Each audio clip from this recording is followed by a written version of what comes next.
12 अप्रैल 2025 को हनुमान जयंती है। दिन शनिवार रहेगा। कहते हैं कि कलयुग में एक ही जीवित देवता हनुमान है। चैत्र शुक्ल पक्ष की नवमी पर राम जन्मे, पूर्णिमा पर हनुमान। भगवान हनुमान से जो सीखना चाहिए वो है निर्भय रहने की कला। हनुमान विश्वास के देवता हैं। विश्वास दोनों तरह से हो, परमात्मा पर भी, स्वयं पर भी, और बाहर भी और भीतर भी। अर्थात भरोसा ही एकमात्र चीज ऐसी है जो कि सूर्य को मुख से रख लेने से लेकर समुद्र लागने तक के काम स्वयं करवा लेते हैं। तो वो है पवन पुत्र हनुमान। इंसान के जीवन में 3 ही भाव होते हैं, पहला हर्ष, दूसरा शोक और तीसरा भय। हर्ष यानी खुशी, शोक यानी दुख, भय का मतलब डर। डर ही सफलता के रास्ते की सबसे बड़ी रुकावट है और डर असफलता भी होता है। अर्थात सफलता को बरकरार रखने का भी भय भारी भी होता है, भीतर का भी। और डर कोई भी हो, ये हमें जिंदगी में आगे बढ़ने से रोकता है। भगवान हनुमान से सीखे कैसे अपने ऊपर डर को हावी होने से रोका जा सकता है। तो आज के वीडियो में हम आपको एक ऐसी कथा श्रवण कराने वाले हैं जिसे श्रवण करने मात्र से ही आपके जीवन में कोई भी किसी भी तरह की परेशानी है, केवल हनुमान जी की इस कथा श्रवण करने मात्र से ही आप जीना सीख लेंगे, आप परेशानियों से लड़ना सीख लेंगे। आपके जीवन में जो भी संकट है उसे आप दूर कर पाएंगे आसानी से। तो इस कथा को जरूर से श्रवण करिएगा और इस दोहे को जरूर से गौर से सुनिएगा। तुम उपकार सुग्रीव ही कीना, राम मिलाए राजपद दीना। आपने सुग्रीव पर बड़ा उपकार किया है, राम से भी मिलवाया है, उन्हें राजपाट भी दिलवा दिया। इस दोहे का मतलब ये है, देखिए, दूर से जो भी चीजें की समस्या की तरह दिखती हैं वो समाधान भी हो सकती हैं। कई बार ये होता है कि दूर से जो हमें चीजें समस्या की तरह बड़ी नजर आती हैं वो छोटी समस्या भी हो सकती है। तो इन समस्याओं के समाधान के लिए आपको ये जरूर से सुनना चाहिए।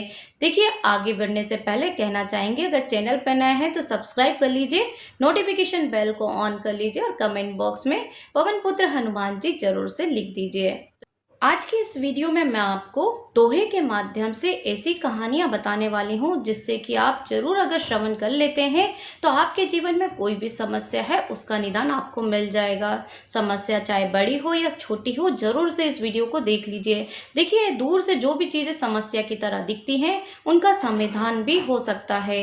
रामायण का एक किस्सा है कि रावण ने सीता का हरण किया था, तो उनकी खोज में राम और लक्ष्मण जंगल में भटक रहे थे। सबरी के कहने पर वे सुग्रीव से सहायता मांगने गए और सुग्रीव अपने भाई बाली से बचने के लिए ऋष्यमुख नाम के पहाड़ पर रहते थे, क्योंकि बाली एक श्राप के कारण इस पहाड़ पर नहीं आ सकता था।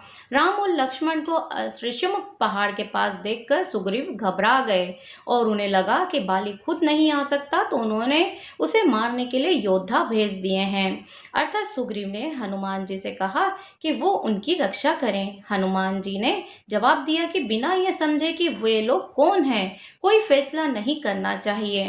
पहले उनके पास जाकर ये पता करना चाहिए कि ये 2 लोग कौन हैं। अर्थात हनुमान जी ने अपना रूप बदला और ब्राह्मण बनकर राम लक्ष्मण के पास पहुंचे। जब बात की तो पता चला कि वो तो राम हैं और उनका नाम हनुमान दिन रात जपा करते थे। अर्थात वे दुश्मन नहीं, सुग्रीव से मदद लेने आए हैं। दूर से जो समस्या दिख रही थी वो दरअसल समाधान थी। उसे समझने के लिए किसी की परिस्थिति में डरे नहीं। अर्थात परिस्थिति को पहले समझिए, उसके बाद समझने की कोशिश करिए। अगर नहीं समझ पा रहे हैं तो भी आपको अभ्यास जरूर से करना चाहिए। हो सकता है आपके लिए कोई मददगार साबित हो जाए। तो आप पहले समस्या को समझिए, आपको निदान अपने आप मिल जाएगा। हनुमान जी की ये सीख आपको सिखाती है कि आपको कोई भी समस्या है, बिना सोचे समझे आपको समाधान नहीं मिलता है। तो पहले थोड़ा सा सोचिए, समझदारी से काम लीजिए, उसके बाद समाधान अपने आप हो जाएगा। हनुमान चालीसा का दूसरा दोहा है, प्रभु मुद्रिका मेली मुख माही, जल्दी ही लागी गई अचरज नाही। अर्थात भगवान राम की दी मुद्रिका मुंह में रखकर अपने समुद्र लाग लिया है, इसमें कोई आश्चर्य नहीं है। अर्थात कहानी नंबर 2, समस्या से डरे नहीं, उसे कैसे सुलझाया जा सकता है ये आपको सोचना होगा। हनुमान जी के ये दोहे से आपको पता करना होगा कि आपके सामने अगर कोई समस्या है तो उससे आप बिल्कुल भी नहीं डरें, बल्कि उसे कैसे सुलझाया जाए इसके लिए आप सोच में लग जाइए।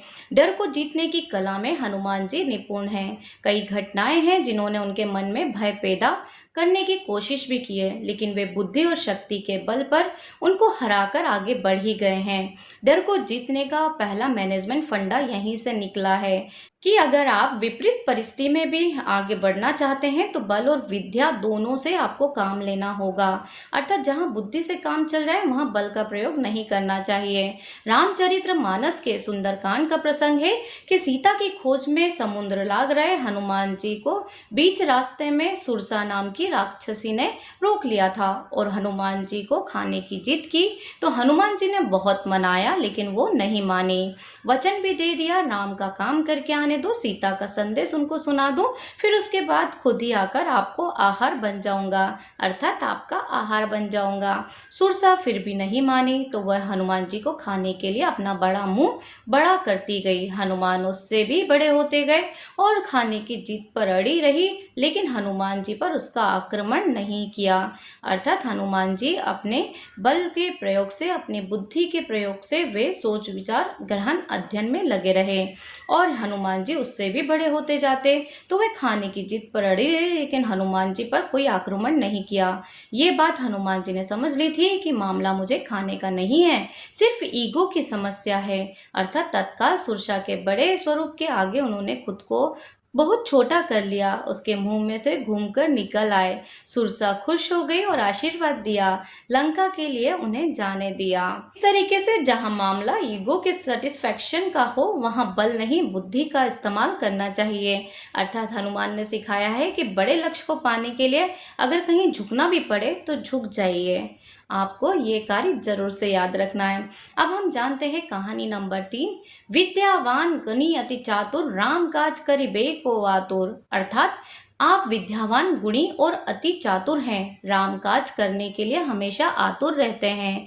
कहानी तीसरे नंबर की यह है कि समय कम हो और काम ज्यादा हो तो बल का प्रयोग कर लेना चाहिए। दूसरा प्रसंग भी इसी रास्ते में घटा है। समुद्र लांघकर हनुमान जी लंका पहुंचे। लंका के मुख्य द्वार पर लंकिनी नाम की राक्षसी मिली। रात के समय हनुमान छोटा रूप लेकर लंका में प्रवेश कर रहे थे। लंकिनी ने रोक लिया। वहां परिस्थिति दूसरी थी। लंका में रात के समय ही चुपके में घुसा जा सकता था, लेकिन समय कम था तो हनुमान जी ने लंकिनी से कई वाद विवाद नहीं किया, सीधे ही उस पर प्रहार कर दिया और लंकिनी ने रास्ता छोड़ दिया। जब मंजिल के करीब हो, समय का अभाव हो और परिस्थितियों की मांग हो तो बल का प्रयोग अनुचित नहीं है। हनुमान ने एक ही रास्ते में आने वाली दो समस्याओं को अलग अलग तरीके से निपटाया है। जहां झुकना था वहां झुके, जहां बल का प्रयोग करना था वहां बल का प्रयोग किया। सफलता का पहला सूत्र यही है कि बल और बुद्धि का हमेशा संतुलन होना चाहिए। दोनों में से एक ही हो तो फिर सफलता दूर रहेगी। तो आपको अपना दिमाग और बुद्धि बल सभी का प्रयोग करना है, अर्थात आपको एक्टिव रहना है। आइए जानते हैं अगला दोहा। सूक्ष्म रूप धरि सिंह दिखावा, विकट रूप धरि लंक जरावा। अर्थात आपने सीता को अति सूक्ष्म रूप धर कर दिखाया है, वहीं विकट रूप धरकर पूरी लंका को भी जला दिया है। कहानी चौथी ये कहती है कि दुश्मन की ताकत और धन दौलत देखकर भी उसके प्रभावित नहीं होना चाहिए। अर्थात अगर दुश्मन के पास बहुत ज्यादा धन दौलत है अथवा शक्ति है तो आपको उनकी धन दौलत देखकर भी उससे प्रभावित भूल कर भी नहीं होना, क्योंकि दुश्मन दुश्मन ही होता है। तो आपको अपना लक्ष्य याद रखना है हमेशा। तीसरा प्रसंग है कि सीता से लंका की अशोक वाटिका में मिलकर हनुमान ने पूरी वाटिका को उजाड़ दिया था और रावण के बेटे अक्षय कुमार को भी मार दिया था। मेघनाथ ने उन्हें नागपाश में बांध कर रामगढ़ की सभा में प्रस्तुत किया, जहां देखकर हनुमान आश्चर्य में पड़ गए। रामचरितमानस के सुंदरकांड में तुलसी जी ने लिखा है, दशमुख सभा दिखी कपि जाई, कहीं न जाई कछु अति प्रभुताई। दशमुख सभा दिखी कई जाई, कहीं न जाई कछु अति प्रभुताई। कर जोरे सुर दुसिप विनीता, प्रकटी विक्रोलत सकल सबिता। देखी प्रताप न कपि मन शंका, जिमी अहिगन महम गरुण असंका सुंदरकांड रामचरितमानस में ये उल्लेखित है। अर्थात रावण की सभा को देखकर हनुमान को आश्चर्य हुआ। ऐसा प्रताप जिसका बखान संभव नहीं है। देवता और दिक्पाल हाथ जोड़े खड़े हैं, डरे हुए केवल रावण की भ्रकुटियों को ही देख रहे हैं। ऐसा प्रताप देखकर हनुमान जी के मन में कोई भय नहीं था। अर्थात वे ऐसे खड़े हुए थे जैसे सर्पों के बीच गरुड़ रहते हैं। रावण के वैभव और बल को देखकर भी हनुमान तनिक विचलित नहीं हुए। दुश्मनों और बुरे लोगों के वैभव को देखकर उससे प्रभावित ना होना ये बहुत बड़ा कठिन काम है। शत्रु के सामने बिना भय के रहें, उसकी ताकत और सामर्थ्य से प्रभावित ना हो, ये हनुमान सिखाते हैं। उसके वैभव का लेश मात्र से असर आपके मन पर हुआ तो जीत की राहें मुश्किल हो जाती हैं। अर्थात रावण की पहली हार उसी समय हो गई थी जब हनुमान जी ने उनके सामने बिना किसी संकोच के उनकी गलतियों को गिना दिया था। अक्सर लोग यहाँ चूक जाते हैं कि दुश्मन के सामने जाते ही आधे हो जाते हैं, उनकी शक्ति के आगे झुक जाते हैं, जो कि गलत है। अर्थात हनुमान के मन में ये बात दृढ़ थी कि रावण का जो भी वैभव हो, जो भी धर्म हो, जो भी उसका अधर्म है, पाप की कमाई है, इसलिए ये बहुत कीमती होते भी बेकार है। अर्थात हनुमान जी ने ये उनके मन में बिठा के रखा था, इसलिए वे अपनी जो एकाग्रता था अपने लक्ष्य को प्राप्त करने के लिए उस पे वे अडिग रहे और उन्होंने सफलता हासिल की। अब हम अगली कहानी सुन लेते हैं। तो देखिए, मंत्र है, दोहा है, तुमरो मंत्र विभीषण माना, लंकेश्वर भय जग सब जाना। अर्थात आपकी सलाह विभीषण ने मानी थी, संसार जानता है वो लंकापति बने। कहानी 5 नंबर की ये आपको सिखाती है कि दुश्मनों के खेमे में जाएं तो कभी भी वहां भी अच्छे लोगों की पहचान कर लीजिए। अगर दुश्मनों की आपके सामने भीड़ है तो उसमें से आपको जो अच्छे लोग हैं, जो आपके दोस्त बन सकते हैं, उनको आपको खोज लेना है। अर्थात हनुमान जी की ये कहानी आपको सिखाती है। आज के कॉरपोरेट कल्चर में भगवान हनुमान से ये गुण सीखना काफी ज्यादा जरूरी है। सीता की खोज में लंका गए हनुमान ने जब विभीषण के घर के बाहर तुलसी का पौधा, स्वस्तिक, धनुष बाण के चिन्ह देखे तो समझ लिया कि राक्षसों के शहर में किसी सज्जन व्यक्ति का घर है। उन्होंने विभीषण से दोस्ती की और बातों बातों में उन्हें भगवान राम के गुणों के बारे में बताया। सीधे ये नहीं कहा कि तुम हमारे खेमे में शामिल हो जाओ, बस विभीषण के मन में उत्सुकता का एक बीज बो दिया। जब रावण ने विभीषण का अपमान कर उसे लंका से निकाला तो विभीषण को हनुमान की कही हुई बात याद आई। श्री राम अपनी शरण में आए हुए हर व्यक्ति की रक्षा करते हैं। वे सीधा राम की शरण में पहुंच गए और हनुमान ने समझ लिया था कि अगर लंका को जीतना है तो किसी ऐसे व्यक्ति की जरूरत पड़ेगी जो उस जगह और वहां के लोगों के बारे में अच्छे से जानता हो। उन्होंने बिना सीधे कोई बात कहे विभीषण को राम की शरण में जाने का संकेत दे दिया।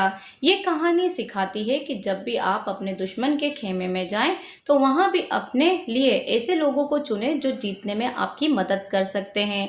अर्थात हनुमान की ये 5 कथाएं बहुत ही ध्यान से आप श्रवण करिएगा, क्योंकि इसमें आपके जीवन से जुड़ी हुई जो कथाएं हैं वो सम्मिलित हैं। हर व्यक्ति के जीवन में कुछ ना कुछ संकट, परेशानी है, कुछ ना कुछ वो अनभिज्ञता से परेशान है। तो अगर हनुमान जी की ये 5 कथाएं अगर आप समझ लेते हैं, बहुत ही ध्यान से सुन लेते हैं, उनके दोहों को समझ लेते हैं, तो आपके जीवन को समझने में किसी को देर नहीं लगेगी और आप हनुमान जी के पवन पुत्र, हनुमान जी के भक्त हो जाएंगे। इन कहानियों से आप सीख ले लीजिए, क्योंकि हनुमान जी ने जो लंका पर आक्रमण किया था वो बहुत ही बुद्धि और बल के साथ किया था। तो आप भी अपने जीवन में बुद्धि और बल का प्रयोग करना चाहते हैं तो हनुमान जी की इन 5 कथाओं को जरूर से सुन लीजिए। इन कहानियों से आपको सीख मिलेगी कि आपको अपने जीवन को कैसे जीना है, अपने जीवन के हर शत्रुओं को कैसे हटाना है, आगे कैसे बढ़ना है, मुसीबत में, संकट में कैसे आपको इस मुसीबत वाले संकट को टालना है। तो सब कुछ आपको इस वीडियो से सीखने को मिलेगा। तो उम्मीद है आपने 5 कहानियों को श्रवण किया होगा। अगर आप भी राम भक्त हैं, पवन पुत्र हनुमान जी के भक्त हैं, तो जरूर से कमेंट बॉक्स में हमें यस करके लिख के बताइए कि आप किसके भक्त हैं। अगर चैनल पर नए हैं तो सब्सक्राइब कर लीजिए, वीडियो को लाइक और कमेंट जरूर से करके छोड़ दीजिए। इससे हमें पता चलेगा कि आपको हमारा वीडियो पसंद आया है। मिलती हूँ मैं नेक्स्ट वीडियो के साथ, तब तक के लिए पवन पुत्र हनुमान की जय, बजरंग बली की जय, सीता मैया भगवान श्री रामचंद्र की जय।